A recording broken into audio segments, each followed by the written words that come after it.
Everyone, आज मैं explain करने वाली हूँ टाइड ऑफ लव का 5th एपिसोड। तो चलिए स्टार्ट करते हैं। एपिसोड के स्टार्टिंग में दिखाया जाता है जब वो मिनहू उसकी मसाज कर रहा होता है, थेरेपी दे रहा होता है, तो वो कहता है कि चलो हो गई है। जैसे ही वो कोट निकालता है तो हंजे उसकी तरफ देखता रहता है। तो मिनहू बोलता है कि क्या हुआ है। तो हंजे बोलता है कि तुम इस तरह ड्रेस में थोड़ा सा डिसेंट लगते हो। आगे मिनहू बोलता है कि जब हम छोटे थे, जब से मैं तुम्हारी पसंद सबसे अच्छी तरह जानता हूँ। क्या तुम्हें याद है हाई स्कूल में तुमने कहा था कि तुम्हें एक मेटल मॉडल पसंद है, इसलिए मैंने अपने पापा से कहा कि वो विदेश से लिमिटेड एडिशन मॉडल तुम्हारे लिए लाए। जब तक तुम्हें वो पसंद है मैं उसे पाने का कोई ना कोई तरीका ढूंढ लूंगा। और यह पहली बार है कि तुम इतने लंबे समय तक किसी पार्टनर के साथ रहे हो। तभी हंजे बोलता है कि हाँ, मैं उसे पसंद करता हूँ। वो प्योर है, थोड़ा चालाक है, ईमानदार भी है और जिद्दी भी। मुझे बस वो पसंद है, इसके अलावा कोई और वजह नहीं है। मिनहू बोलता है कि ठीक है, अगर तुम श्योर हो तो मैं चलता हूँ। फिर वो वहां से चला जाता है। आगे दिखाया जाता है जब वो नीचे उतर के आता है तो वो उसकी तरफ ही देखता रहता है। और फिर जो हमारा जून है वो बोलता है कि तुम्हारा ट्रीटमेंट अच्छा हुआ। वो बोलता है कि हाँ अच्छा हुआ। तो फिर कहता है कि मैं तुम्हें ड्रॉ करना चाहता हूँ, क्या तुम मेरे मॉडल बनोगे। वो हाँ बोल देता है, उसको ड्रॉ करने लगता है। वो काफी देर तक बैठा रहता है और थक जाता है। तभी वो बोलता है कि मेरे आर्टिस्ट मास्टर, क्या मैं थोड़ा चल सकता हूँ, मैं बहुत ज्यादा थक गया हूँ। जून बोलता है कि बस थोड़ी देर और। फिर वो उसकी थोड़ी देर के बाद उसकी ड्राइंग बना देता है। फिर कहता है तुम आके देख क्यों नहीं लेते। जैसे ही वो उसको देखता है कि ड्राइंग बहुत ज्यादा, सच में बहुत ज्यादा अच्छी बनाई हुई थी उसने,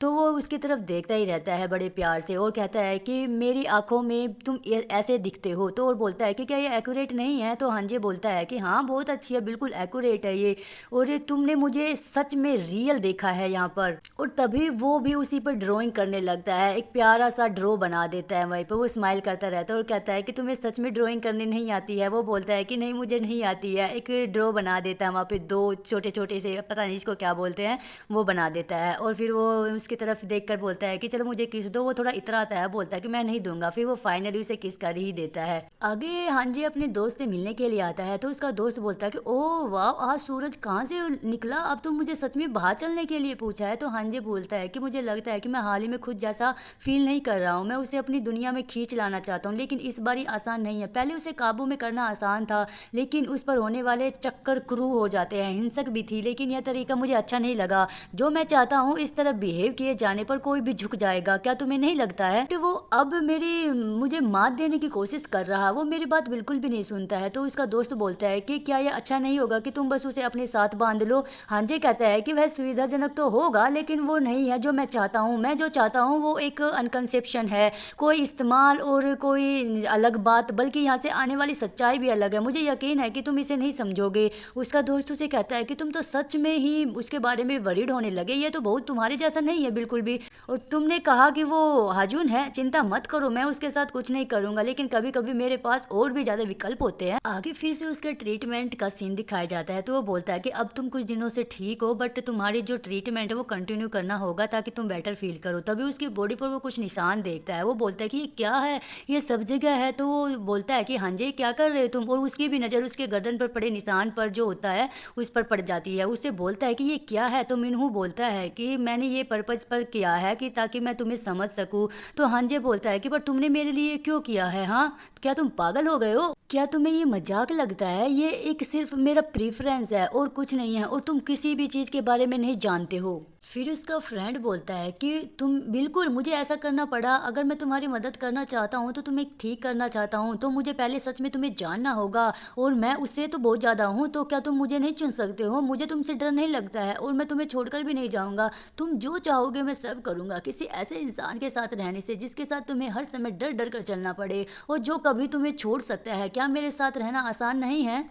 हांजी कहता है कि तुम गलत समझ रहे हो, तुम्हारे और मेरे बीच में अब कुछ भी नहीं है, और अब तुम अपनी लाइन क्रॉस मत करो। ये कहकर वो वहां से चला जाता है। आगे दिखाया जाता है कि वहां पर हांजे का दोस्त आ जाता है और वो वहां पर जैसे ही गेट खोलता है वो बोलता है कि हांजे कहाँ है। तो वो बताता है कि वो अभी थेरेपी ले रहा है। तो बोलता है कि सच में। तभी जून बोलता है कि हाँ, उसने कहा कि वो अब बेटर फील कर रहा है, और वो मिनहू है जो वो प्रोफेशनल भी तो है। तभी वो अंदर आ जाते हैं और उसकी ड्राइंग के पास आ जाता है और कहता है कि हांजे सच में तुम्हारे साथ बहुत ज्यादा नाइस है, मतलब अच्छा बिहेव करता है। तो जून बोलता है कि मैंने इसको देखो, मैंने इसको अभी रिसेंट में ही इसको बनाया है। जैसे ही उसका दोस्त वो पेंटिंग देखता है तो वो कहता है कि इसमें कलर्स थोड़े बिखरे हुए हैं, कंपोजिशन ठीक ठाक है, लेकिन तुमने कोई इसमें लाइट जो सोर्स है वो तय नहीं किया है। तुमने पहले पूरे काम को ओवरऑल फ्लो समझना होगा। तुम्हारी जो ये टैलेंट है वो साधारण नहीं है, लेकिन तुम में जो ये आर्ट का समझ है वो थोड़ी सी अलग है। तुम्हारी इसमें शायद कमजोर बुनियाद बन सकती है। जब तुम्हारे पास बहुत सारे आइडियाज होते हैं तो तुम भटक जाते हो,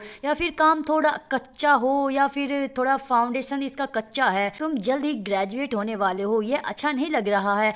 तभी उसका दोस्त कहता है कि कैसा रहेगा अगर मैं तुम्हें हर सप्ताह सिखाऊं। तो इतने में ही हांजी वहां पर आ जाता है। वो बोलता है कि क्या तुम सच में जानते हो कैसे ड्रॉ किया जाता है? तो उसका दोस्त बोलता है कि मैं एक फाइन आर्ट ग्रेजुएट हूँ, तो ये तो मेरे दाएं हाथ का खेल है, ये तो मैं कर सकता हूँ। और उससे पूछता है कि तुम यहाँ पर क्या करने के लिए आए हो? तो हांजी जो है वो बोलता है कि क्या ये सच में प्रोफेशनल है, अगर है तो क्या मैं इसे हेल्प ले सकता हूँ? तो जो जून है वो बोलता है कि अगर ऐसा है, तुम ऐसा सोचते हो तो जरूर ले सकते हो। और फिर हांजी बोलता है कि जून के रास्ते में बिल्कुल भी मत आना। तो उसका दोस्त बोलता है कि ठीक है, और यह कहकर वो दोनों फिर वहां से चले जाते हैं। आगे दिखाया जाता है कि वो बैठे बैठे यही सोच रहा होता है कि उसके दोस्त ने क्या क्या कहा है और उस डॉक्टर ने क्या क्या कहा है, यही सोचता रहता है। तभी वहां पर जून आ जाता है। वो बोलता है कि क्या कुछ प्रॉब्लम है जो तुम्हें परेशान कर रही है? तभी जो हंज है वो बोलता है कि हाँ, और अपने घुटनों पर बैठ जाओ।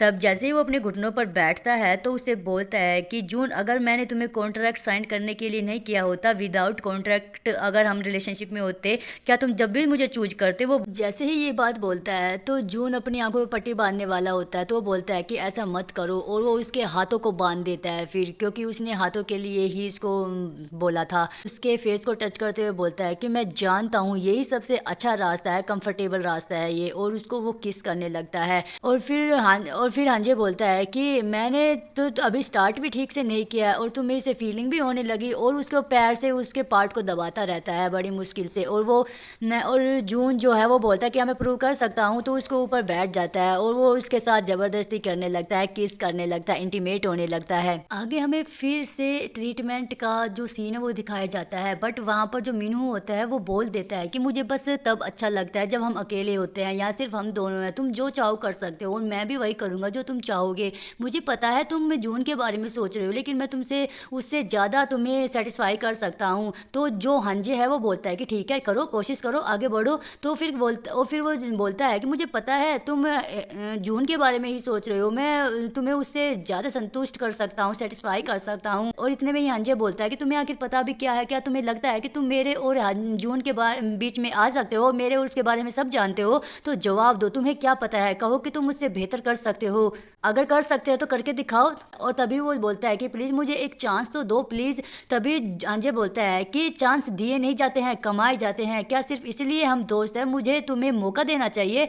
चले जाओ यहाँ से और फिर कभी यहाँ पर वापस मत आना। और जैसे ही वो नीचे आता है तो जून उससे पूछता है कि काफी लेट हो गया है, तुम खाना खाकर चले जाना। तो जानजे बोलता है कि ये दूसरे के घर खाना नहीं खाता है। तो इतने में ही जून बोलता है कि मुझे पिज्जा की क्रेविंग हो रही है, क्या तुम मेरे लिए पिज्जा ला सकते हो? वो बोलता है कि ठीक है, जरूर ला सकता हूँ। वो ये कहकर वहां से चला जाता है। तो जून उससे बोलता है कि अगर तुम्हारे पास टाइम है तो क्या हम बात कर सकते हैं? वो बोलता है कि ठीक है। तभी वो उससे पूछता है कि तुम हांजे को कब से जानते हो? तो वो बताता है कि मैं और हांजे हम एक एलिमेंट्री स्कूल में बहुत ज्यादा क्लोज थे, यहाँ तक कि वो तीसरा फ्रेंड है उसके बारे में भी बोलता है कि हम तीनों बहुत ज्यादा अच्छे फ्रेंड थे, जो कभी ना टूटने वाले फ्रेंड बताता है।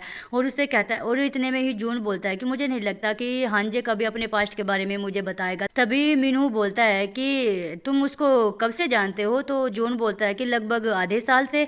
तो जो मीनू है वो बता देता है कि पास्ट में जो जून है वो बहुत से लोगों के साथ सोया हुआ है, और अब मुझे लग रहा है कि वो एक कॉलेज स्टूडेंट टाइप बन गया है और उसका जो टेस्ट है वो चेंज हो गया है। जून बोलता है कि प्यार के मामले में मुझे लगता है कि रिश्ते की लंबाई या व्यक्तिगत पसंद से ज्यादा फीलिंग्स इंपॉर्टेंट होती है। मुझे लगता है कि हांजे भी ऐसा ही सोचता है। हांजे और मैं साथ है क्योंकि हमें एक दूसरे की जरूरत है। तो वो उसका वो मीनू बोलता है कि हाँ बिल्कुल, लेकिन हमारी कम्युनिटी में कई चीजें फीलिंग से भी ज्यादा मायने रखती है, जैसे स्टेटस, पहचान वगैरह, हैसियत वगैरह, और बहुत सी चीजें बताता है। तो और कहता है कि खासकर हांजे जैसे लोगों के लिए उसे सिर्फ एक साथी से ज्यादा चाहिए। उसे ऐसा इंसान चाहिए जो उसकी पूरी दुनिया को समझ सके, यहाँ तक कि उसके दिल के अंधेरे हिस्से को भी।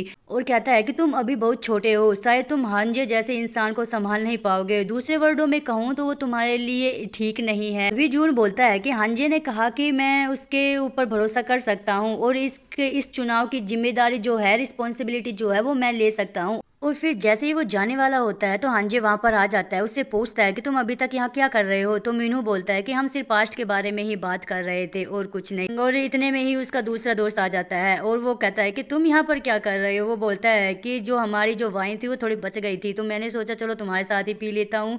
तो वो फिर कहता है कि चलो एक गेम ही खेल लेते हैं सभी। तो वो सभी सारे मिलकर गेम खेलने लगते हैं और फिर वो ड्रिंक भी करते रहते हैं। जैसे ही वो जो बोतल है उसको स्पिन करता है तो वो उसके दूसरे दोस्त के पास आ जाती है। तो वो उससे बोलता है कि मेरे पास तो बहुत ज़्यादा सीक्रेट्स है। तो जून बोलता है कि कितने ज़्यादा है, क्या तुम बहुत ज़्यादा लोगों को डेट कर चुके हो। तो वो बोलता है कि नहीं, जीरो लोग हैं जो मैं डेट कर चुका हूँ, मैं सिंगल ही हूँ और मुझे नहीं लगता कि प्यार में इन्वॉल्व होना ये सब चीज़ें हैं। तो मिन्हो बोलता है कि ये तो हांजे से भी ज़्यादा लोगों के साथ सो चुका है। तो फिर इतने में ही जून बोलता है क्या तुम टॉप पर हो। तो फिर वो बोलता है कि क्या तुम क्यूरियस हो ये जानने के लिए, चलो हम स्टार्ट करके देखते हैं। तो इतने में ही जो हांजे हैं वो बोलता है कि क्या तुम पागल हो गए हो, क्या तुम नशे में हो, ऐसी बातें करना बंद करो। हाँ, तो वो बोलता है कि ठीक है मैं नहीं करूँगा। और वो दोनों जून की तरफ देखते रहते हैं और हांजे को भी डर चढ़ा रहता है कि कहीं ये मुझसे अलग ना कर दे। फिर से वो दोबारा वो उस बोतल को स्पिन करता है। अब की बार मिनू की बारी आती है। वो बोलता है कि सच में मेरे पास तो बहुत ज़्यादा सीक्रेट्स है। तो उसका दोस्त बोलता है कि ये बताओ, अगर तुम्हें कोई चीज़ तुम चाहते हो और वो चीज़ तुम्हें ना मिले तो तुम क्या करोगे। तभी मिनू बोलता है कि जो चीज़ मैं चाहता हूँ वो मैं लेकर ही रहूँगा, चाहे कुछ भी हो जाए। जो चीज़ मेरी है वो सिर्फ मेरी है और किसी की भी नहीं। वो उसकी तरफ देखकर बोलता है, हांजे की तरफ देखकर बोलता है। और फिर से जैसे बोतल स्पिन करने वाला होता है तो हांजे बोलता है कि बहुत हो गया, चलो तुम जाओ अपने घर जाओ। तो उन लोगों को वो फिर भगा देता है वहां पर। और फिर जैसे ही वो चले जाते हैं तो जून उससे पूछता है कि तुम कितने लोगों को डेट कर चुके हो। तो फिर जो हांजे है वो बोलता है मैंने एक भी लोगों को डेट नहीं किया है, बस जो भी चीज़ है वो सब कॉन्ट्रैक्ट के बेस पर ही थी, मैंने कभी प्रॉपर रिलेशनशिप मिली ही नहीं है मुझे। तो फिर जून बोलता है कि क्या सच में तुम्हारे और मिनू के बीच में कुछ भी नहीं है। मैंने तुम्हारी पिक्चर देखी है, ऐसा लगता है कि वो तुम्हें पसंद करता है और तुम उसको पसंद करते हो। तो हांजे स्माइल करता है और वो बोलता है कि मीनू और मैं, हम दोनों सिर्फ दोस्त हैं और मुझे विश्वास नहीं हो रहा कि मुझे अब ये एक्सप्लेन भी करना पड़ेगा, सच में कुछ भी नहीं है। फिर जून बोलता है कि तुम टॉपिक को चेंज मत करो। हाँ, और फिर हांजे अपनी स्टोरी बताने लगता है कि मीनू, शियोह्यूंग और मैं, हम तीनों बेस्ट फ्रेंड है बचपन से ही। हम तीनों एक दूसरे को बचपन से ही जानते हैं और हम लोगों को पता है कि हमें एक दूसरे को कैसे ट्रीट करना है, एक दूसरे को कैसे हैप्पी रखना है। और हम कभी भी रोमांटिक नहीं हुए, मैं कसम खाता हूँ। फिर जून बोलता है कि क्या तुम उसके साथ सोए हो। तो हांजे बोलता है कि क्या तुम पागल हो गए हो, तुम क्या सोच रहे हो, मैं अपने दोस्त के साथ क्यों सोऊंगा। जून बोलता है कि पर मीनू तो ऐसा नहीं लगता है, तुम्हारी तरफ देखकर उसका अलग ही बिहेव रहता है। और तभी हांजे कहता है क्या इसी वजह से तुम हाल ही में मेरे पास आते रहे हो, क्योंकि तुम उन्हें एक खतरे की तरह देखते हो। मेरा फिर वो कहता है कि मेरा मतलब ये नहीं था। वो कहता है कि ऐसा लगता है कि जैसे मैं इतनी दूर सिर्फ तुम्हारे पास पहुंचने के लिए आया हूँ और अब आखिरकार मैं यहाँ पहुंच गया हूँ। और वो उसको किस कर लेता है और किस करने लगता है। तभी जो जून है वो बोलता है कि मैं तुम्हारे बारे में हर चीज़ एक्सेप्ट करना चाहता हूँ। वो ये कहकर खुश हो जाता है और स्माइल करने लगता है और फिर से वो उसके साथ किस करने लगता है। और इसी के साथ ये एपिसोड का एंड हो जाता है। मिलते हैं नेक्स्ट एपिसोड में, आज के लिए बस इतना ही। Thanks for watching, bye bye.